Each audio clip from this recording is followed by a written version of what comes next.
Welcome to Kilobytes. That's the part of the show where we discuss minor characters or fan unfavorites who didn't get quite the amount of focus and screen time that we feel they deserved. I am Fadzai. And I'm Sandile. And today we will be discussing our lovely lesbian heretics, our wicked little queers, Nora and Mary Louise. Ooh, love some evil lesbians. There aren't enough these days. The woke mob will tell you that it's not allowed anymore, but I say no.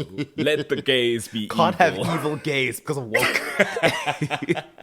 To be honest though, it's easy to track the shift of like, well, we used to have evil gays, but the gay was the evil part. And then we shifted in the opposite direction to be like, hey, let's have some positive queer portrayal. And then at some point that was the only portrayal we were having, which made it limited the amount of interesting queer characters we could put to screen from the people who aren't queer that are putting queer characters to screen. So it's, you know. I mean, never stop. Oh, wait, no, he is queer. That's fine. Who's I was that? going to throw some shade at a certain creator, but I was like, oh, wait, no, he's gay. If it's Ryan Murphy, unfortunately, yes. Yes.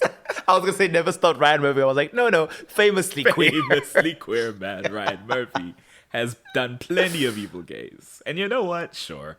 But today we'll be discussing Nora and Mary Lou, as I often call her, because it's a cute little nickname. They are technically mentioned in season 3 when Lily's like, my family, my surrogate family who keep me grounded, who are responsible for me maintaining my mental health. I need them. Season 6, you mean? Season 6, yes, sorry. And then we meet them as proper characters in season 7 when that infamous shift has suddenly happened. And it's like, no, actually, Lily is their mom. And they're all ruthless and out of control. And she's trying to get them to just reel it in and behave. And the first time we see them is during Valerie's morbid little voiceover narration that she's giving in the first episode of season 7 about how much life has sucked since she came to the 21st century. And she describes her family very briefly, sans Oscar, who's not around. She describes Nora as a brat and Mary Louise as devious and mental. So I was like, all right. It's like, okay, Valerie, I thought this was your family. But as it turns out, ooh, these girls get rowdy. And there's this strange dynamic. I guess it's a sibling dynamic of sorts, because they are, I guess, both her sisters, or one is her sister and the other is a sister-in-law. I don't know how she thinks of them.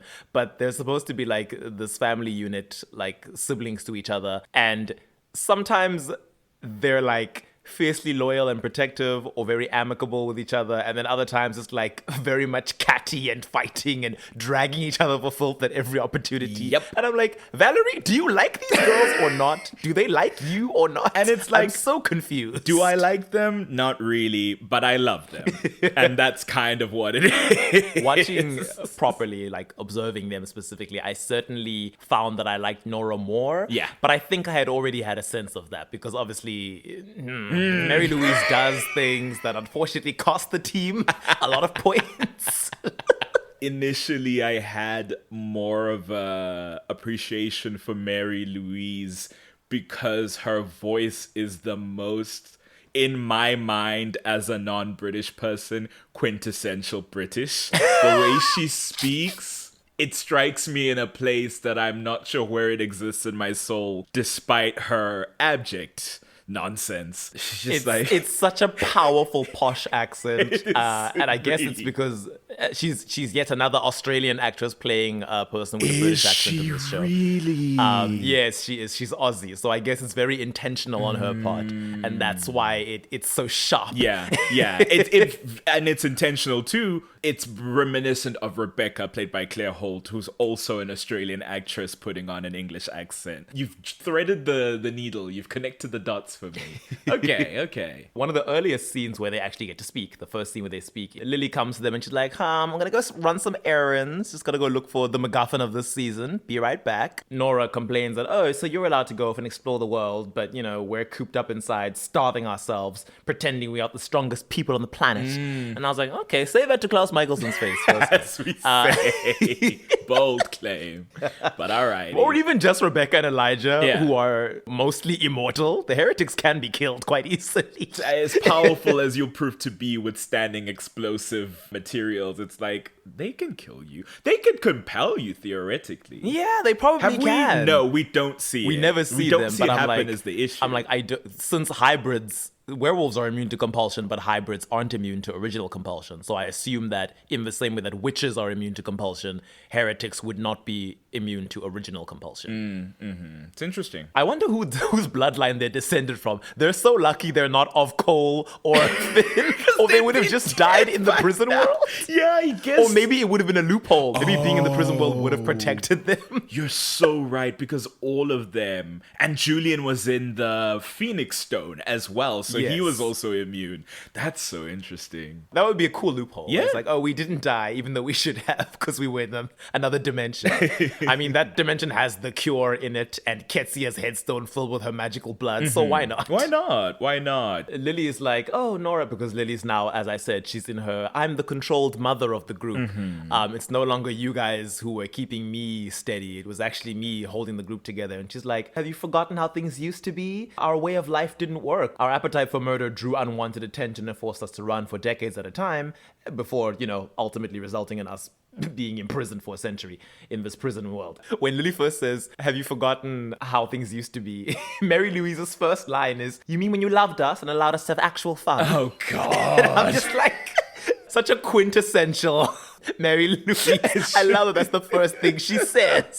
Whining about not getting enough attention, enough love. Not getting her way. Okay, Mary Lou. In the midst of this conversation where Valerie comes in, and we see, even in this very first interaction, it's like both sides of this relationship are shown. The dynamic of Valerie being like, oh, hi guys. If you're wondering why I look all scuffed, it's because I got hit by a car. Some teens just did a hit and run. And then Nora's immediately like, oh no, is their automobile okay? Sisters.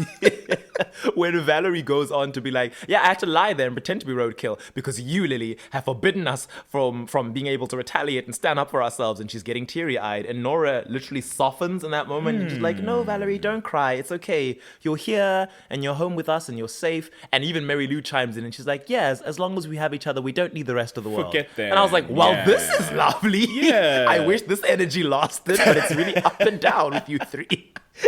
They very much have the chaos of like siblings who have spent a lot of time together at home, where it's like, hey, when shit hits the fan, let's close ranks, let's figure it out. Nobody hurts my sister but me.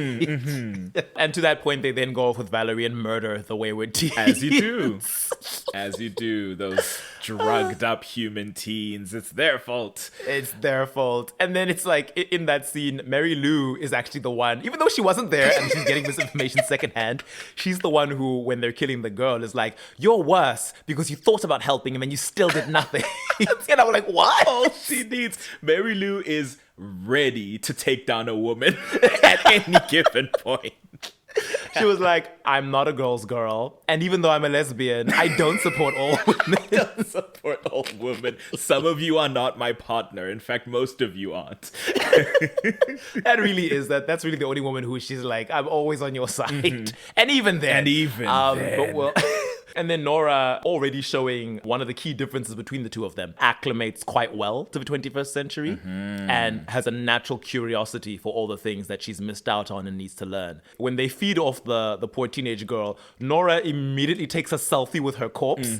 Who this selfie is for, I don't know. For herself. When I first watched it, I was like, is she gonna like show it to the Mystic Force? But no, they never see it. It's just for her own gallery. I'm just capturing my life. It's like, hey, remember we used to have to set up this enormous camera, hold up this little stick to flash the light? I can do it in one hand. This shit is cool as hell. I love that Valerie is struggling to send a text in her first scene. And Nora's like, let me take a selfie.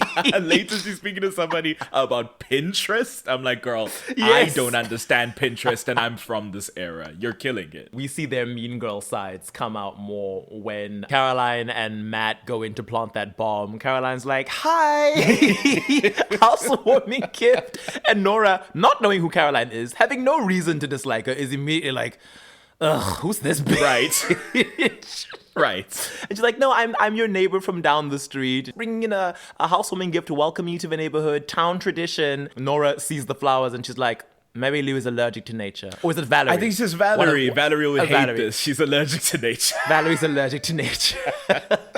And when Matt comes in and is like, hey, we really need to get going, that thing that we have. Before Caroline can leave, Nora's like, wait, I like your jacket. Thinks she's compelling her. And Caroline's like, poor human me. Guess I have to give you the jacket. Okay, I'll be going now. And then Mary Lou stops and is like, wait, you didn't tell my girlfriend how great she looks. And also, quote unquote, compels her. And Caroline's like, you look great in that jacket. Okay, guess I better be going. Bye. Can I get out of this hell? The bomb's about to explode. Oh my God. And I'm like, it's truly, if Rebecca had a child, it would be Mary Lou. And then if that child found her perfect match, it would be Nora. God, it truly is just like, so you agree, you look really pretty. It's so Mean Girls in the same way that Rebecca was in her later time on the show. I mean, not too late. She's kind of that way as soon as she gets to Mystic Falls. It's the town. It's this town. And they've been trapped here for 100 years in a spirit world. I mean, a prison world. My goodness. Later on, they show up at the graduation ceremony for Matt's police class. Nora says something disparaging about the town. She's like, ugh, all these people, I could kill them all. And then Mary Lee's like, oh, you're so adorable. I love how your heart is made of pure arsenic. And then Nora's like, admit it, you love me more for it. And then they hold hands. Again, instantly an instance of Nora being more comfortable. She takes Mary Louise's hand. After a second, Mary Louise like, let's go. Because she's like, oh my gosh, we're in public. And Nora's like, Mary Lou, we're in the 21st century now. We can hold hands in public. No one cares. It's like, yeah, you'd hope. I mean, you guys are in the deep south. But I'm like, I understand Mary Lou not having acclimated. It's hard to let go of that instinct. Yeah. Yeah, like it's only been one summer. I'm like, girl. Give her some space. Let her grow. And then Valerie shows up and is like, oh, is this your first date in public? How adorable. Valerie, ignorant to the plight of lesbians. And then Nora's like, oh, maybe we can double sometime. I'm sure there's some man desperate enough around here to date you. I'm just like, y'all were friends a few scenes ago. What happened? Why are we now fighting? Oh, we're back to business, baby. It's all in British accents too, which makes it all the more biting for some reason. Then they attack the graduation. Lily has to come over and be like, guys, stop this. Truce, time out. And then everything would have been fine if Damon and Bonnie hadn't killed Malcolm, I guess. Frankly, how dare they ruin all of this? I will say I love their spell casting. They're like, I can't remember the exact wording they say. Mortifite, pyro. Just like the pronunciations. Very just really English accents. Love it. Malcolm is killed. I think they only have the funeral for him at the end of episode 2. They all get to eulogize to Damon of all people of how important Malcolm was to them. It's kind of an empty sort of scene because like we just met that man in episode 1 and he died. That's why they have to do it because we don't know him. I see the thinking. Mary Lou is like, I was living on the street, completely friendless when Malcolm found me. He's the one who introduced me to Lily. Nora's like, my family wanted me dead and Malcolm saved me. And I was like, okay, how nice for you. I'd love to learn more about these Gemini backstories. Will we ever get info? Yeah. No, we don't even know where Valerie came from and she's the one we learn the most about. Yeah, that's the wild thing is that like they're all not biologically related assumedly, but they're all from the Gemini Coven because seemingly all siphons, which is what they were as witches before they got turned into vampire witch hybrids or heretics. Seemingly, they were all from the Gemini Coven, cast out because of their siphon nature, because this is coming off a season of Kai, who was kind of cast out for the same reason. And it's like all the guys are American and the 3 girls are British. And it's like, okay, how when the leader of the Gemini Coven is based in Oregon? Right. Or like, were there internationals at Joe and Alaric's wedding? Is this a worldwide coven? Because that would be interesting to learn if that's what we're cementing. To be fair, we were still in the late 1800s at the time of when they were young witches. So that's a very transitory period when it comes to Europe and America. It is post the Revolutionary War, but it is still certainly a lot of immigration is happening. So it might be that someone married into the Gemini Coven who was British. Then when they were cast out, they went back to England. You know, it's possible. But this is all stuff we're doing legwork for. They never actually explicate that in the story. For better or worse. They do not tell us. At the start of the episode, sorry, there is a scene I want to point out. Another example of Nora's natural curiosity when they're feeding off some wannabe Blair Witch Project filmers who are, you know, in the woods of this ghost town, Mystic Falls. Nora grabs the camcorder and Mary Lou is like, oh, what are you doing? You don't know how to work that. And she's like, well, if this human person was using it, it must be idiot-proof. And I'm like, look at you, curious mind. There you go. I love You to can see figure it. anything It out. informs why she ends up where she ends up versus Mary Lou, who's not really coping with the dynamics of the 21st century and all that entails. Later on, they snatch Caroline and tie her up. They vervain her because I guess Enzo was doing a bad job of keeping her tied up. Yep. Mary Louise is like, okay, well, my beloved girlfriend is going to come in her outfit for the funeral that we're attending, and I want your feedback because she's a little insecure. And then Nora comes in wearing this Victorian era dress. It's so boxy with this hat on top. I'm like, hey, some people might think it looks stylish. You know? But I guess Caroline didn't think so. She snickers. And then Nora's like, I knew it. I look ridiculous. That's the And Mary Lou's like, important no, thing you is wore that- that to Queen Victoria's funeral. And I was like, what were you doing at Queen Victoria's funeral? Huh? I need to know the timeline of your life. Which Victoria? I don't know the royal family history, so you're gonna have to tell me when Victoria reigned supreme. I'm assuming Victorian era Victoria, which would have been like late 19th century. Yeah, that tracks. That tracks as to when they existed. They would have been immortal by then. They were just chilling in England. Like, You'd be surprised how patriotic English people are in the strangest of contexts. You'll find the most like working class person is just like, oh, but the Queen, I've got plates of her in my war unit. And it's like, oh, honey. monarchists. Oh. Well, she's gone now, and a lot of them have left that notion behind with her. They're like, we don't like Charles. Yeah. I'm sorry. In that regard, Charles is good for Britain. He's made a lot of monarchists be like, Maybe this isn't maybe we what it's cut don't out need to be. this. Everyone was kikiing for a woman being in monarchic power, and then when she was gone, they realized, wait, the identity sort of didn't matter. It's kind of all bad, hey? Caroline makes the mistake of offending Nora, who then storms off, and then Mary Louise is like, oh, how dare you make my girlfriend feel self-conscious? I asked for advice, not mockery. Threatens to stab her with that eyeliner pencil. And then Caroline's like, okay, my friend Elena used to live here. I'm sure some of her stuff is here. Wild. You can go. I'd actually forgotten that Elena lived in that. Oh, yeah, don't forget when she moved in with Damon the day after she broke up Because with she burned her house to the ground. She burned her house to the ground, too. She and Jeremy were living there, and then Jeremy left town and the show, but that was their only home. Thankfully, Caroline doesn't get stabbed in the eye. I was like, geez, please don't. Mary Louise, another tidbit of her history, when she has Caroline strung up, she says, when I was human, my family owned a butchery. Oh. My mother used to love me, and I loved her too. But when they found out that I was a siphoner, they strung me up with the cattle. And I was like, what? Gosh, at least Kai was just shunned. You were physically abused? Yeah, I mean that's the age of existence, right? She's from the late 1800s. He's from the late 1990s. It's like that's a difference. Yeah. But there's a similar vibe of that because with Kai, it's more of the echoes of like mental illness stigma going on with Kai, whereas with Mary Lou, there's a queer erasure thing going on there with her siphonness, and it tracks for the time. Ugh. She always talks about, oh, my family thought I was a siphon freak of nature. And I'm like, is that the only reason they thought you were a freak? You can say the quiet part out loud, Mary Lou. We see you. We know what it is. It's a bit of a clumsy allegory, but I appreciate it. Eventually, Valerie comes in and is like, Caroline, oh, jeez. Who strung you up like this? Was it Mary Louise or Nora? And Caroline is like, Mary Louise. And then Valerie says, you're lucky. She's the nice one. And then Caroline's like, yeah, it's because I insulted Nora's dress. And Valerie's like, oh, no, you should have let her go in that. Would have been hilarious. And again, it's like, okay, now she's their enemy.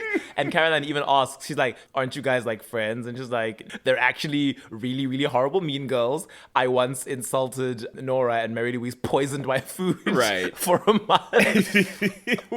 which we assume she's telling the truth. We talked about in the Valerie episode. Wild to hear, especially if y'all were human. But also, it's very possible, Valerie, especially in this early era, there's a lot of doubt to the things she says because she seems to spin whatever tale she needs to achieve her goal. And her goal here is to pretend to be Caroline's friend before messing her up. Before spelling her with the vervain skin. Yeah, it's possible all the stuff she's saying here could just all be an agenda. It could be. And indeed, Nora comes in. First Mary Louise comes in and realizes she can't touch Caroline anymore. And then then Nora comes in later on and is like, oh, bitch, you thought. If you were under the impression that Valerie was doing this out of some sense of like mercy or altruism, you should read Stefan's journal, which I have here. And Caroline's like, how the hell do you have Stefan's journal? He burned all those like a few seasons ago. And she's like, well, there was a copy of it in the prison world. Valerie never goes anywhere without it, and she's been reading it over and over for 100 years. You should check this specific entry on this specific date. Nora. And as you say, she's the one to like give Caroline her own room at that point. She's like, it's kind of silly us having you strung up like this. Just stay in a room. We'll lock you in there. Sleep in a bed. As you say, she is the nicer one of the two. It's when she comes back dressed in something else and Caroline compliments her genuinely while Mary Lou is not there, and Nora has a genuine like thank you, and then looks Caroline up and down with a very like troubled expression as she sees what they've been putting her through, and that's what culminates in this scene. So that's nice. So maybe Valerie was lying because she calls Mary Lou the nice one relatively, but in everything we see, Mary Lou is objectively untrue. Valerie, what are you up to, girl? Love her. For like the entirety of the next episode, we don't see them. They're just pranking Caroline with their magic. Off screen. In the next episode, I Carry Your Heart With Me, they go off to Whitmore College. It's the whole Damon and Stefan dealing with Oscar being dead, and he's the bargaining chip to get Elena and Caroline back. And they're like, we suspect that you're lying to us about Oscar's whereabouts. And Damon's like, no, I haven't seen him. They start trashing the room, which really wasn't going to do anything to Stefan and Damon. I don't know why Damon didn't just let them. And then Damon's like, okay, he gave us the slip. Totally still alive though, but we'll track him down. And they're like, cool, you do that. We're gonna leave. Few minutes later, a compelled co-ed comes in and gives them a letter saying every hour on the hour that Oscar is not returned, someone dies, and then stabs herself and bleeds out. It's like, yep. Nora and Mary Lou, no regard for human life. Not I don't really. think Lily would approve of these methods, even though she also wants Oscar back. Hey, she sent them out with a bit of carte blanche that episode, Lily did, to be fair, because she was like, they've already killed one of our kin. We just had to bury him. Now they've snatched up another one. Like, go out and get this done. Perhaps. It's also this episode where Stefan and Caroline play them like a couple of well-tuned violins. Caroline's like, oh, well, I think it's Stefan's idea. He's like, we can distract them with this party. And Caroline's like, cool. I mean, I was going to go anyway. So yeah. And she goes there and she's like, listen, head cheerleader, I know how to meet and go with the best of them. Goes to them and is like, yeah, we're totally having this party that I didn't want you to overhear we were having. But I mean, you wouldn't want to come. And then they're like, don't tell us what to do. We want to come. And then she's like, oh, I mean, you weren't invited, but sure. I mean, yeah, you could come. I mean, you totally won't feel like awkward. No, actually, yeah, don't worry about it. You have nothing to worry about. Sure, yeah. And then they're like, wait, why don't you say, what's wrong with us? Like, what? Like fiddles. I love how well she does it. Like fiddles. She's literally like, no, you have nothing to feel self-conscious about. It's fine. Come as you are, as the Lord said. I wouldn't worry about it. And Mary Louise, still thinking she's in control, is like, did I say you could leave? And Caroline just smirks at the camera before turning around and being like, okay, I guess I'll help you put together outfits. Even though I don't want you to come, but you know, my hands are tied because you're stronger than me. There's also this weird body shaming nonsense that goes on between like all these girls fighting that doesn't even make sense because they all have the same body type, to be honest. In one of the early episodes when Nora is still wearing Caroline's jacket that she thought she compelled off of her, she's like, it's a bit big on me. Yeah. And I'm like, is it though? Is it though? To be fair, Nora's a bit smaller, I will say, in frame. Like literally she's like a little shorter and a little narrower than the other girlies. But it is a very mean girl thing to be like, I'm calling you big by comparison. Even though they are the same size as you say. That's the point. It's the neg. It's the pick at the insecurity. It's the make you feel less than, even though it's not rooted in any sort of reality. And then later on, Caroline is speaking to Nora, who's co-opted one of Caroline's red dresses. And she says something about something not being too much of a stretch. And then she's like, unlike the hips of that dress. And I was like, Caroline, can you not? She's playing their game. And eventually, because it's this angel and devil theme party, Nora goes in this cool angel outfit. Mary Louise shows up in this devil costume that Nora feels is too conservative because it's not showing enough cleavage. And she's like, she shows up and she's like, what do you think? And she's like, it's not bad. And then she's like, not bad is not good. She's immediately insecure. And I'm like, oh, Mary Louise, You are so easy to upset. And it comes back in a big way once Julian shows up. Nora's like, no, I'll sex it up for you. Tears open like the chest area. And Mary Louise is like, stop it. And I was like, okay, she's clearly not comfortable with this. Like, girl, just relax. Don't force her to wear something she doesn't want to wear. I mean, yes, absolutely. But there's also something that's happening with this dynamic that's interesting, because earlier they mentioned that Nora, she was like a more quiet, like isolated and sheltered child within whatever and whichever time they're each from. And when she joined up with the Heretics, Mary Louise was her mentor, was the person who sort of lured her away from the like quiet, simple, proper life and sort of corrupted her in a sense. And that's how they both became this like wicked pair. And what's happening in the modern time, because as you say, Nora is adapting quicker to modern sensibilities, Mary Louise is losing that power in the dynamic. She's no longer the one at the head of the dynamic, being the one who understands the situation. And you see it in the quiet moments when the two of them are together, that Mary Lou is the one who's more like protective of the pair, is the one who will like try to shield Nora from things, threaten anyone who looks at her the wrong way, that sort of thing. But because Nora is beginning to slip out from under that thumb, you feel that insecurity you're describing of Mary Lou is because of her not adapting to the time, but also because she's losing that power over Nora and she feels losing Nora to the modern world entirely. And that's the thing that's fascinated me most about Mary Louise and the way that she goes as the episode goes. And there's an argument they have in this episode that spins out of I don't know if Nora was actually flirting or being flirted with. Sometimes people are just being friendly and talkative. But when they're talking to that bartender and Mary Louise, as you say, trying to be the dominant one, the lead, she's like naming some old-fashioned drinks from the 1900s. And the bartender's like, I have no idea what that is. Right. It's like, I can make you a sex on the beach. And then Nora's like, I'll have a gin and tonic and she'll have a sex on the beach or something like that. And I'm like, look at her. She went and Googled drinks before she came to this party. She prepared. She looked at the menu online before she came to the restaurant. She's not going to be caught unawares. Mary Lou is like eyeing their interaction, because this is when they talk about Pinterest. And they're like, oh my gosh, I put together this outfit on Pinterest. Oh my gosh, I love Pinterest. And Mary Lou is like, I'm not even sure what this is, but I know it's something I should feel jealous about. And she later on finds Nora feeding off this girl. Yeah. She's alive, but she's being fed off of. And then suddenly she looks at her like she's caught her cheating. And I'm like, girl, this is food. We know you don't value human life. Why are you taking it this way? Rips out the girl's heart and kills her instantly. But also, you've ever met that couple where one of them wants to be open and one of them is very holding fast to the ideals of monogamy, and it's like, ooh, what's the compromise that's going to be reached here, if even there is one? That's the vibe I get from these two in this episode. Nora so desperately is like, I think now that we're out of the prison world and we're experiencing something other than just the seven of our family, I think we should be open to new experiences. And Mary Louise is like, does that mean you don't want me anymore? Am I not good enough for you? That's all I'm seeing. And she accuses her of like, she's like, oh, everything you're doing is just a desperate cry for attention. Huh? And then Nora's like, how could I possibly be starved for attention with you perched on my shoulder every minute of every day? And I was like, oh, damn. Drama. And she's like, yeah, you're always like, watch out, Nora, be careful, Nora. Oh, trying to protect me. She's like, the truth is, I don't need protection. You're the one who's not coping, right, not me. And I was like, ooh, it comes to a head. It's true, unfortunately. Once they separate, that's when Stefan and Caroline eventually get the jump on each of them and they're like, siphon off the spell. They do.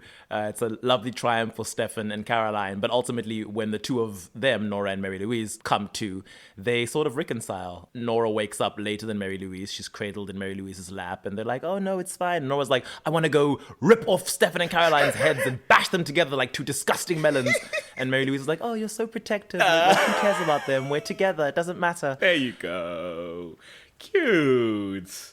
I love that resolution. So not the double date that we imagined, but listen, they got some growth out of it. I think we came out of this win-win. Unfortunately, we then go into the Julian era, where they show up just as Valerie is preparing to burn his body. Looks very bad for Valerie, very incriminating. They are suddenly gone from the scene when Lily is having the rest of her confrontation with Valerie, even though Beau is still there. And then they help put his spirit from the Phoenix Stone back into his soul. And then we go into the irritating Julian dynamic of how he's manipulating everyone in this family. He simultaneously commends Nora on how well she's adapted to the 21st century. He's like, oh, look at you. You're teaching me how to play Candy Crush. You're so confident with everything and you're totally cool. And then with Mary Louise, whenever she's like, oh no, but look at me, I'm insecure and Nora's getting bored. He's like, no, she could never get bored of you. You're lovely and amazing and you're my favorite and Nora adores you. And it's like, playing all sides, I see, Mr. Julio. Such a smart abuser, getting everyone on his side. And what else could get between a pair of lesbians but a man not minding his damn business? Nora also expresses frustration with the fact that Lily still isn't giving them free reign. And Julian is like, no, don't worry, I'll talk to Lily. I'll get her to loosen the reins a bit. And Nora's like, oh my gosh, she would do that? And he's like, yes. I'm cool, and Dad. Like, Of course I can sort it out. It's like, ooh, entrenched. If Bo was given any sort of actual storyline, we would have seen him playing Bo as well. But all we get from them is some sword fighting. Come on, Bo. Put your back into lads. Like, all right. Later on, when Lily has her little party in another episode, trying to make peace with, it might be the same episode, I'm not sure. I'm just going in broad strokes here. Nora comes over to speak to Matt, who's one of the many people who've like tentatively attended. And Matt is like, oh, look, it's one of the group who's been attacking and antagonizing us all season. And Nora's like, no, I'm trying to make nice. Look at all our guests here. They're alive. We're not eating them. Right. They're just enjoying the party. Mary Louise shows up and is like, yeah, but I mean, we could turn it into a buffet at any moment. And Nora's like, you're not helping, Mary Lou. She is really trying. It's interesting given what will happen later as well with a different member of the MFG. But eventually, because Nora spends the rest of the night feeling insecure, Julian gives her a pep talk. And then she kisses Nora in public, which might be the first time they've kissed in public. And Nora's like, oh my gosh, yay. So again, they're ending the episode in a good place. The next episode is their, or at least the next episode they appear in, is their 133rd anniversary party that Lily has completely forgotten about because she's busy reeling from the revelation of Julian's evil. She's got a lot she's going on. just discovered. Julian helps her save face by being like, no, of course Lily hasn't forgotten. In fact, it was her idea to throw you a party tonight to celebrate your over a century of love. Lily does eventually give Nora this book as a present. It's a book of these, it says some old love songs, but I think they're actually poems that apparently Nora used to read to the group when they were in the prison world, I guess, to pass the time. Cute. And then later on, she goes outside and Mary Louise is like, Bo and Julian, help me put all this together. I'm proposing to you. 133 years is not enough. I want an eternity with you. And I'm like, okay, the idea that it wouldn't be an eternity if you weren't properly married, but okay. Well, she believes that unless you are bound by marriage, as is proper for a couple of their station, you can step out and do whatever you want. It's the bonds of matrimony that show true connection and love. Nora does accept her engagement. Unfortunately, not long after that, Valerie shows up and Mary Louise is like, ugh, what are you doing here, Valerie? Besides ruining the best moment of my life. Valerie's like, I have to tell you about the worst moment of mine. And then she brings them all together with Bo. Lily is in tow and she tells them, this is what Julian did to me. This is why I had to kill Oscar, even though I'm like, girl, you didn't need to do that. That was a spanner in your own plan. And this is why I tried to kill Julian. He's a monster. Even Lily believes me now. Bo believes her immediately. Nora is tentatively like, if Lily believes, I'm convinced, and hugs her. And then she turns back and sees Mary Louise is just standing there. And she's like, Mary Lou, what are you waiting for? Right. You believe her, don't you? Mary Lou was like, yeah, sure, okay, I guess. And I'm like, she would not have done that if Nora had not done it first. Because she does say in that wholly moment, like, unconvinced. she's been lying this whole time, why should we immediately trust? And Nora's like, because we're family. And when shit hits the fan, we stand at each other's sides, as we always have done. Which I guess is what Nora has been displaying towards Valerie up until this point. That is like, we fight and we scratch, but at the end of the day, I'm not going to let anyone actually hurt you. Eventually, Mary Louise costs the team by saving Julian from being killed while Damon and Valerie are watching over him. She saves him and invisiquates him away. He's like, and that, Mary Louise, is why you've always been my favorite. I'm like, that's probably another lie, unless she's the easiest to manipulate. That's in which what case, it yeah, is. probably true. That's why she's his favorite. Because to give her some credit, because we have given her the lashings that are deserved in prior episodes about this choice that she has made. Because, God, the way she treats Valerie about this whole situation before and even after this crisis moment, damn, Mary Louise. As you say, the easiest manipulated by Julie Julian, the most insecure seemingly of the group, so desperate to like find somebody to affirm her in her sensibilities and her ways rather than tell her that she's not adapting well enough, that she should change for the world. Julian always tells her, you're perfect as you are. You've never been wrong. And in fact, everyone else is. And we all love you regardless. It's like, of course, that man who's been like feeding this into her ear for ages is going to be able to get her to do this, I guess. Sucks that you would trust him over your girls, especially your partner whom you love and just proposed to. But if we have to consider you in the framework of the impact of Julian, then I will give you some grace, Miss Ma'am. It's just like, Julian. Yeah. You sunk your claws into her. She believed you at a really pivotal moment. And because of that, we lost Lily. Yeah. Who did not deserve to die at all. And obviously, whatever Mary Lou might have felt about Valerie, she definitely never intended for Lily to get hurt. When Lily is eventually killed and Julian tells Mary Louise what's happened and he's genuinely upset by it. Yeah. She's like, no, tell me this isn't real. Tell me this is not happening. I'm like, well, girl, it's largely because of you that this was able to happen. Not only did you save Julian, you then unlinked him from Lily.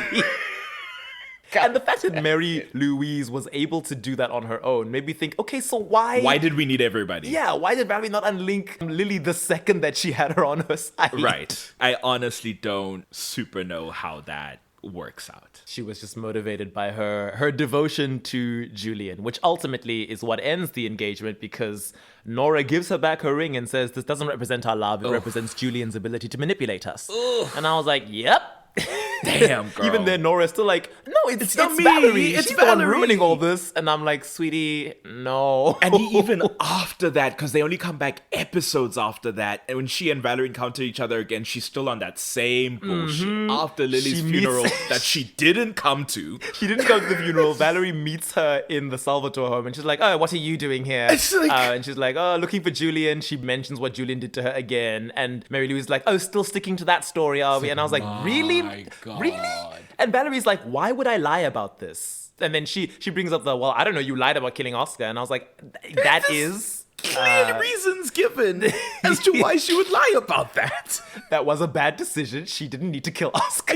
Listen, let's just be clear about the desperation Valerie was under in that episode 3 at the end when she was being threatened from all sides. The return of Julian, Enzo, who somehow has divinatory powers and is clocking her tea left and right. Just the threat she was under, I don't think it's insane that she made a very desperate choice. In the heat of the moment, was it the smartest choice? I know, but No. I understand it alienating other members of your family. For sure. You have this sibling dynamic and suddenly you've killed one of them. And then it's like, okay, and now you want me to also believe that someone else in our family has made you a victim. And it's like, oh, okay, but you don't deny that you murdered another person in our family who meant you no harm. And It's like, oh, no, Valerie, I you haven't denied it. Shouldn't have done that. I shouldn't have. Sorry, it sucks, and I miss Oscar. But here's the present issue, girl. Like, I miss Oscar.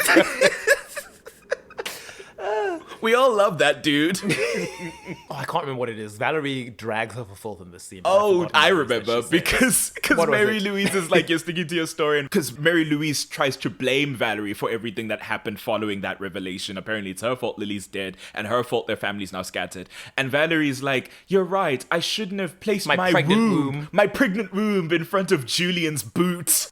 And she tells her that Nora will thrive without her. Yes. So good. So good. I think she says, Nora will blossom without you. That's And I was what it like, is. that's literally her worst fear. You said to her in that moment the very thing she does not want to hear. And cut to immediate next scene is Bonnie running a charity drive for, I guess, the orphans that have returned to Mystic Falls. I don't know which orphans are just chilling nearby. It's toys for tots. I'm not even sure if they're in Mystic Falls or still at Whitmore College. Right. It might be Whitmore. Because Nora shows up and is like, hey, I have a toy for a tot. And Bonnie's like, okay, why? And she's like, okay, but I admit it was a passive-aggressive gift for Mary Louise when she came calling back, but she hasn't. So here I am to donate it to charity. And Bonnie like doesn't really want want to spend time with her. And she's like, oh, I've also enrolled in classes at Whitmore College because Mary Louise didn't want me to. And Bonnie's like, okay, girl, do you see what you're doing here? It's kind of sad that even now you're still living your life for her, even though you've broken up. Right. You need to move on. You've gotta figure it out, girl. Like, living in response to your former partner is the same as living for them. Like, and then because Stefan and Damon on their side need Nora's help for something, they call Bonnie, and then she's like, okay, let me start like sweet talking Nora and being like, okay, I guess you could help. And then eventually Nora's like, okay, what do you want? I'm not an idiot.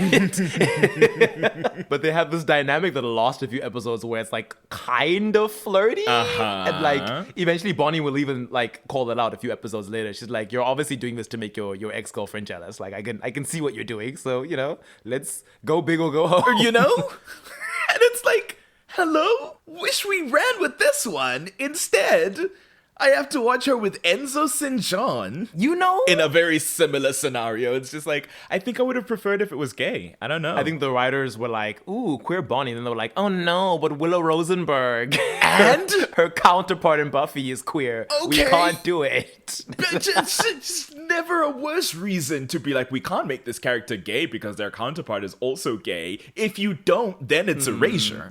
I don't care.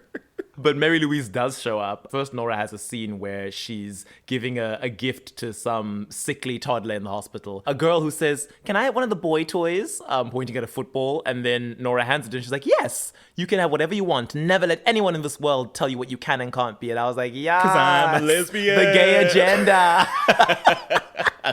Smash those gender roles, 3-year-old. And honestly, yes. But truly, Valerie was like, Nora will blossom without you. And truly, this is like the nicest that we see Nora when she's single and not with Mary Louise. Giving presents to children in hospitals. What more could you ask for? Helping Bonnie even though she knows she's being used. And it's not altruism that's making Bonnie be nice to her. But Mary Louise shows up, has the audacity to call Nora aside and be like, okay, let's talk. And then is like, well, I'm waiting for you to apologize.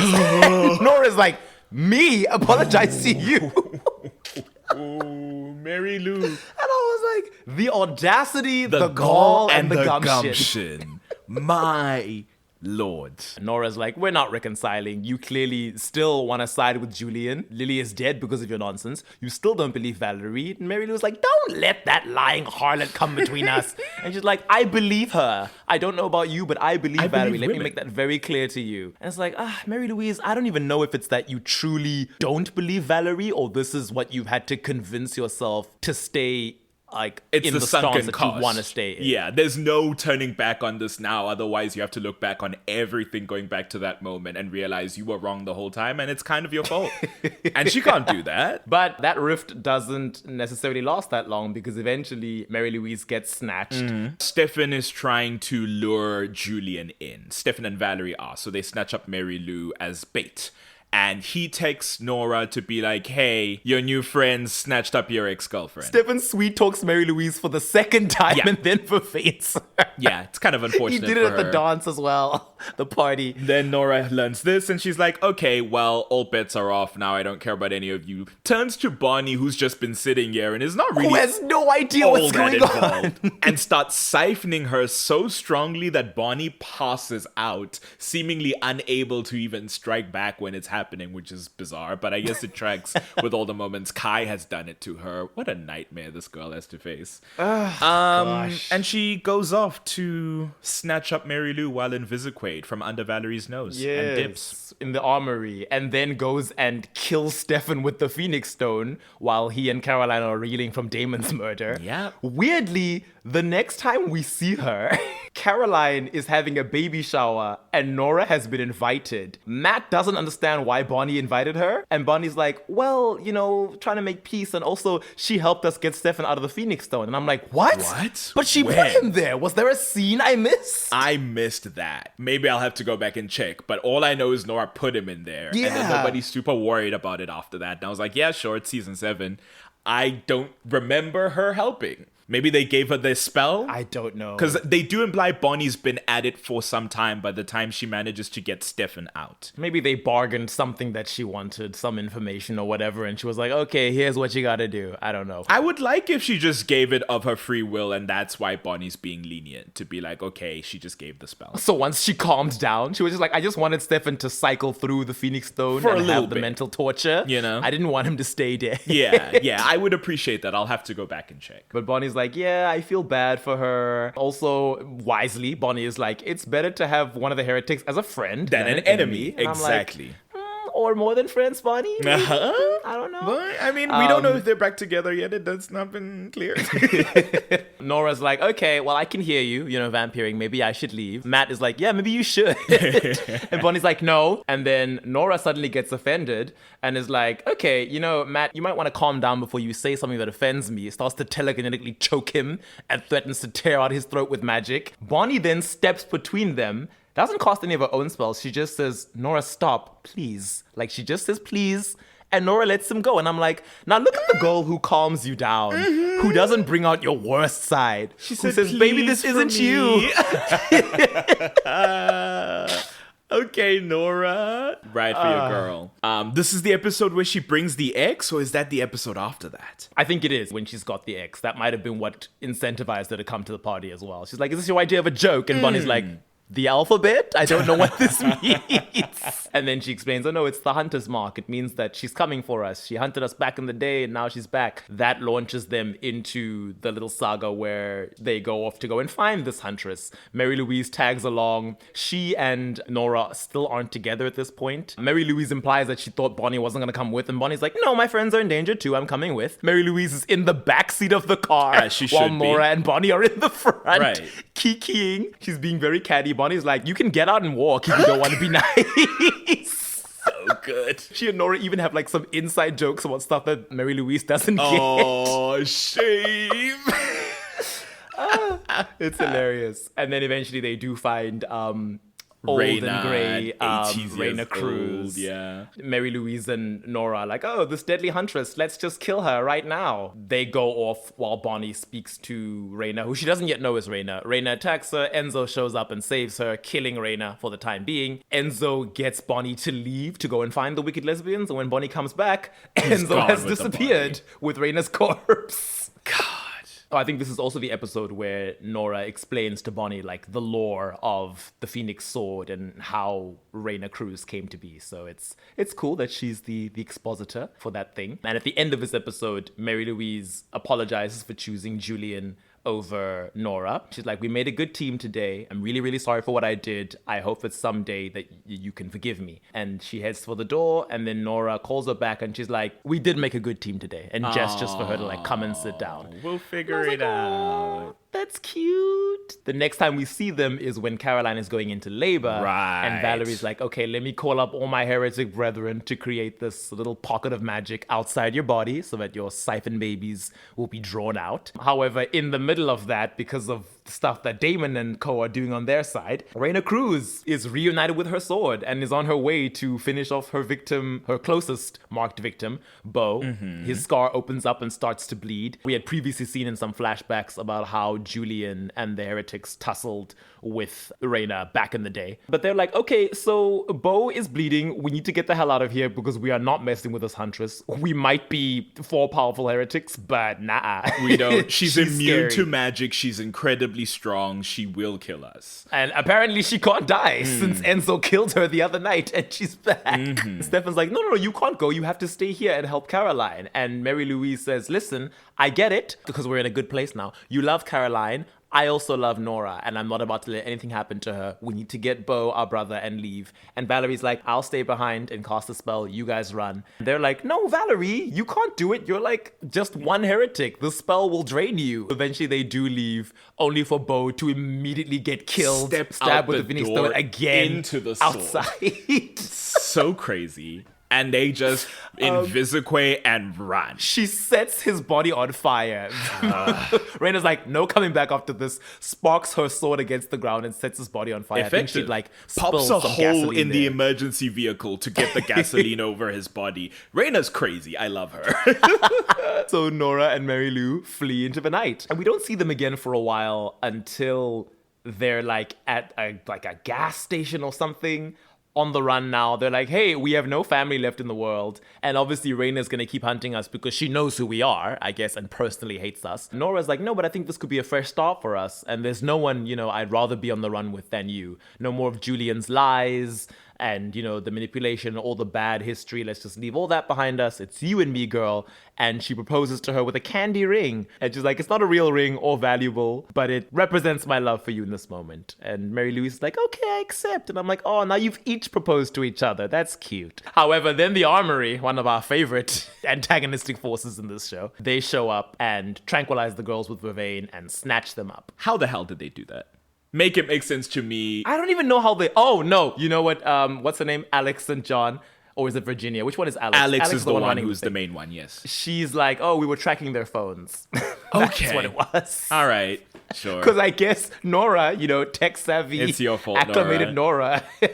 Look at you for embracing technology. You know what? I stand corrected. I was very confused historically as to how the Armory caught up to two heretics who can cloak themselves, most notably. But I guess technology would be their blind spot. Good on you guys. The cloaking spell that can hide fetuses from what is it called? A sonogram? Somehow couldn't hide cell phone signal from a cell phone tracking device. Nope, doesn't work like that. Sorry. Armory, best villain. They know how to do it. And then the next time we see them, I guess their final appearance. Yes.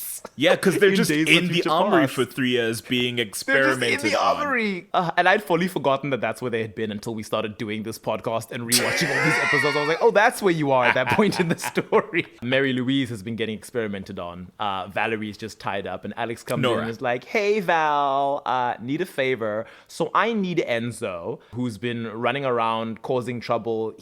What does Enzo have that Alex wants? Enzo has Bonnie. Oh, and why does she want Bonnie? Because Bonnie's a Bennett, and for whatever reason, the Bennetts are the ones who sealed the vault in the Armory. You know how the Gemini Coven specializes in cloaking magic and prison world? The Bennett witches must specialize in sealing spells. Because, as you know, the last time the Gemini were involved too, it was the Bennetts who were involved in sealing the Ascendant and closing off the prison worlds, apparently. And it's the Bennetts who closed off the vault, the Armory. It's like, where were the Bennetts in the 18th century? I guess in Mystic Falls, where the Armory is, or close by. And then they fill that in season 8. It makes sense that Grams was always like, stay out of vampire business, Bonnie. And I'm like, yeah, apparently your ancestors have a habit of doing things for other supernaturals that then come back to bite y'all in the ass. It's just everything. Everybody's always using y'all. And ain't that the way? Nora's like, yeah, the only help I would give you, Alex, is off a cliff. And I wish she'd done it. Which I love. But Alex is like, actually, you might change your mind when you see how your girlfriend is doing. We come in and see Mary Louise looking sickly. Yeah. Her skin is all like bruised, blistering, and bloody. And it's like, what have you done? It's like, oh, we've been feeding her these pills purely for experimental purposes. I'm like, what was the purpose of this experiment? To see if they negate magic for real. Which they did. However, they're also toxic. So now she's dying. But if you help me, I promise I'll give you everything that I have for you to heal her. Taking a leaf out of Elijah's book. She there said, I'll with give her you exact everything words. I know about what we've been working on for a cure. That's what she said. Well, actually, no, she doesn't say that. She said that afterwards when she's reiterating. And I'm like, but that's not what you said. You said, I'll give you everything I have to heal her. And then later on, when Nora goes and catches up with Enzo and, tussles with him and reveals that this is what I've been doing. I'm trying to save my girlfriend who is dying from poisoning by this huntress blood. And Enzo's like, oh my gosh, wait, I'm also now dating a witch. I've shot her up with the huntress blood and she's dying now. So and he's like, okay, let's work together. They draw out Alex St. John together. She's like, okay, you promised me the cure. And she's like, girl, there's no cure. And she's like, what? But you promised. She's like, no, I said I would give you everything we have. And I will. And here's what we have. There's no cure. There's no cure. And she'll probably be dead within the week. So crazy. That's not an Elijah move then, because you just lied. Yeah, That's not, you didn't keep to your word. Watching it again and knowing the betrayal that was coming, I assumed she was going to be like, here's all our research, here's the papers, the documents, whatever. You can find something if you think you can, but from our end, it's been a dead end. But no, she's just like, no, here's what we've researched. Oh, boy. There's no cure. She's going to die. Okay. Well, not worthy of the name. Rude. And Nora says, I'll rip your throat out. And I don't know why she doesn't do it. She wouldn't lose that much time. She had the keys to a car that she was going to give Nora to drive back and get Mary Lou. And she's like, oh, but if you do that, you'll, I don't know, lose the car or whatever. And I'm like, why? She was like, you lose what precious hand. time you have with her left. It's like, I could kill you, take the keys from your hand, and drive away with her now. Why wouldn't I be able to do that? So silly. But she does go and find Mary Lou. And she's like, yeah, there's no cure. So I guess we're just gonna die now. They get into their car, reaffirm their love for each other and devotion, and Mary Louise is like, no, but you have to run because I don't want you staying around here with all this danger. And Nora's like, no, I'm not gonna leave you. Raina Cruz shows up, flings her sword through the back windscreen. The back hits the dashboard, and it nicks Nora's arm. Is it Nora's arm? I thought it was Nora's arm. Oh, no, that balances out perfectly Nora's then. arm. So then they're like, okay, so we're both done for. Yeah. Mary Louise is like, no, because they drive off. And also, it's funny, earlier in the season, when they were all still acclimating, another thing Nora did better is that she, I guess, was the better driver, because they mentioned they've been practicing driving in one scene. And Mary Louise is like, I think it was like, Julian wouldn't let me drive. And Nora's like, yeah, because you keep hitting street lamps and cats and poles every time. And now in this scene, right before Raina had showed up, Nora was like, okay, I'll drive. And Mary Louise was like, your driving's not that good, which I was like, did the writers forget which one of you was canonically the bad driver? Oh, no. Because when Nora then gets them out of that situation, Mary Louise is like, oh my gosh, that was some amazing getaway driving. I'll never insult your driving ever again. Not them mixing up the lesbians. That's when she sees the wound and is like, oh no, you've been marked. She's going to track you forever now. She'll never stop hunting you. And Mary Louise is like, okay, cool. I'm just going to destroy the Phoenix Sword then, because then she can't kill you with it, at least. I'm not going to let you suffer this Hellstone's torture. And she starts to do the spell that's going to destroy the stone. And Nora is like, oh no, it's too much for you to do alone. Let me help you. And Mary Louise is like, no, but if you do this, you'll die along with me. And Nora's like, I don't want to run without you. There's no life worth living without you. And I'm like, well, isn't that what she's always wanted to hear? Pity that it's in this moment. You in the end. And there's something tragically sweet about, like, even if it's like these last few minutes, like, she doesn't get to take that away from us. I choose to spend these last few minutes with you, even though we're gonna explode to smithereens by the end of it. It's lovely. And something that had happened when Alex came in to speak to, because Nora has already been sent off at a certain point, and Alex comes into the armory cell to speak to Mary Louise, and she's like, okay, we're going. Nora and Enzo are drawing me out and they want you to come with. She comes in and Mary Louise is reciting one of those poems that Nora had been reading to them over and over again in the prison world. Alex is like, oh no, please don't stop. I'm enjoying the poetry. And she's like, it's not for you. God. Shut your damn mouth. As they're driving to their death and holding hands and holding the Phoenix Sword to destroy it, they start reciting one of the poems in unison. So that's what they do as they go out in a blaze of glory, exploding the car and the Phoenix Stone. Raina Cruz hot on their tail in her own car, like, no! because her precious sword is getting blown up. Oh, but I was like, oh, how sweet that we bookended it with the poems. And they Thelma and Louise their way off the road, not off a cliff like I thought. They were just through on a the fence. side of the road. It's through a fence. Into a farm. There we go. That's good enough. And then released all the souls in the Phoenix Sword, which opened a whole other can of worms. But that's how they went out. And that was it for the Wicked Lesbians. Not a bad way to go as far as the show's concerned. Yeah. Did it on their own terms. A question that must be floated in this episode, and another one that will be releasing soon, listener, is does it feel egregious that the two lesbian characters die in one fell swoop in this really graphic explosion and disappear from the narrative? And it's like, I don't think in a show so. with a body count like this show. Yeah. And they, as we've been discussing them, it's clear that they've got like particular, as much as they're gonna get in an ensemble cast that's coming in season 7, they've got arcs, they've got distinct personalities, they've got like motivations. They're flawed characters. They make choices. They suffer for them. They resolve their issues. Like, there's ebb and flow with their characters. There's a story being told over the course of it. When they die, it's almost... There is a sense of it that's like these queer characters from a certain time who got the chance to be queer loudly in present day and then like dying together at the end of it. But it's like, they did get that time, I guess. I'm not going to be the one to be Raina Cruz homophobic? Homophobic Raina Cruz.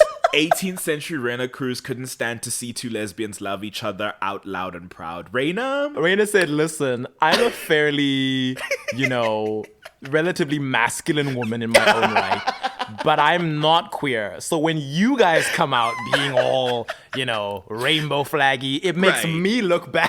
Raina's not queer. She's just a guy's gal. That's all it is. And actually, all this gay stuff is really harshing her vibe with the guys. Like, no, bless. I'm not going to be one to be like, bury your gays. It's like, I wish this show had more queer characters, and that with the death of these two, that's kind of the sum total? Certainly. But... a lot of people died this season. Certainly coming hot off the 2 seasons in which we had Luke Parker. At least we get to see a relationship. Yeah. And of the heretics, as you've said, they get quite a bit. Other than Valerie, they get the most. Yeah, definitely second place to Valerie. Unfortunately, Beau doesn't get much to do. We discussed that.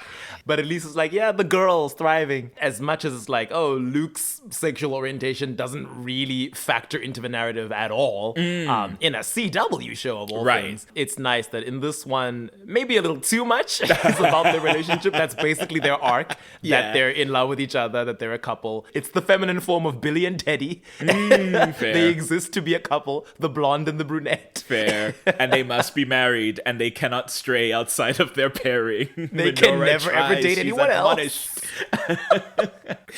Oh, God. Oh, gosh. Yeah. Oh, no. Is Bonnie the prodigy? There you go. You've cracked it. That's our prodigy. That's our black icon who should get more from the story but doesn't, and you know because they're what? black. Bonnie gets depowered like Prodigy did. Exactly. Exactly that. But yeah, they said gay rights and gay wrongs that season, and it was a fun time. A gay old time, as the Flintstones would say. As they said in 19th century England. No further thoughts. Love the wicked lesbians. Cool. So, if you have any questions or thoughts, you can mail us at animalattackpod@gmail.com. You can tweet us at animattackpod, that's at ANIM Attack Pod, and you'll find our link tree in the bio, which has all of our online stuff. But until next time, we hope you've enjoyed this little tidbit. It was Pride Month when we recorded this. I don't know if it'll be Pride Month when it comes out, but happy Pride nonetheless. It will be Gay Wrath Month.